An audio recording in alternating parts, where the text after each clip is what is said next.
কাকে মেধা বলছি এই অনুযায়ী একটা লোককে আমি মেধাবী বা মেধা নেই এটা বলতে। ও এটা বুঝতে পারবে না ও আর একটা বিষয় বুঝবে যেটা এ পারবে না, ওটা বোঝার মেধা ওর নেই সো কল্ড। ফলে মেধা নেই এই কথাটাই আমাকে এই রেসপেক্টে রাখবো যে ওর ওই মেধাটা আছে। নাক লম্বা হচ্ছে সৌন্দর্যের লক্ষণ, চোখ বড়টা সৌন্দর্যের লক্ষণ, গাল ফর্সাটা সৌন্দর্যের লক্ষণ। ভুল কথা। পৃথিবীতে কোনো মানুষের পক্ষে অসুন্দর হওয়া সম্ভব নয় যদি সে মানুষ হয়। ঠিক তেমনি পৃথিবীতে কোনো লোকের পক্ষে মেধাহীন হওয়া সম্ভব নয় যদি সে মানুষ হয়। আলাদা আলাদা জিনিসের জন্য আলাদা আলাদা মেধা। বিশেষ মেধায় পারদর্শী নই মানে আমি পারদর্শী নই, এইটা হচ্ছে ওই খেলা, ওই যে খেলা মানে ওই যে খেলার নিয়ম তৈরি করে দিচ্ছে বাবু আগে যে এইগুলো হচ্ছে মেধা। আর ও তো পারবে না ওগুলো, আরে পারবে না, ওকে তুই আনছিস কেন খেলায়?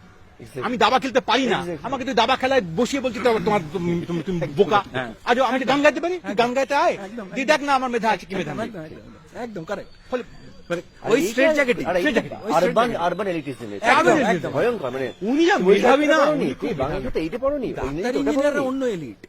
তুমি তো চাষা, কিন্তু ও যদি এটা না করে তোমার যে ডাক্তারিটা থাকবে না।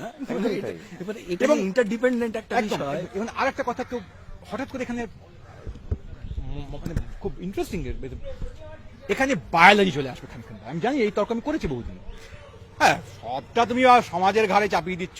বায়োলজি, জিনের কি কিছু নেই? জিনের মধ্যে মেধার ব্যাপার কি কিছু আছে? আমার কিছু করার নেই, আমি কি করবো? যদি থাকে আমি তো আমি করিনি। আমি যেটা করেছি সেটার জন্য আমি তাই রেসপন্সিবল। আমার জিনে যদি কোনো অন্ধকার ঢোকানো থাকে তা আমি তাতে তাই নই, আমি কি করব? তোমার সরকার, দেশ, তোমার দায়িত্ব যে আমার এই জিনে এই অন্ধকার আছে, ওই জিনে ওই আলো আছে। আলো জিন নিয়ে তুমি কোনো কথাই বলছো না, তুমি আধার জিনটা নিয়ে কেউ কথা বলছো। তোমার আলোর জিনের সঙ্গে আমি আমার আধার জিনকে কম্পিট করবো কেন? তোমার আধার জিনের সঙ্গে আমি আধার জিন কম্পিট করাও, আজব থিওরি না। তুই তোমার কিছুতেই করতে দেবো না।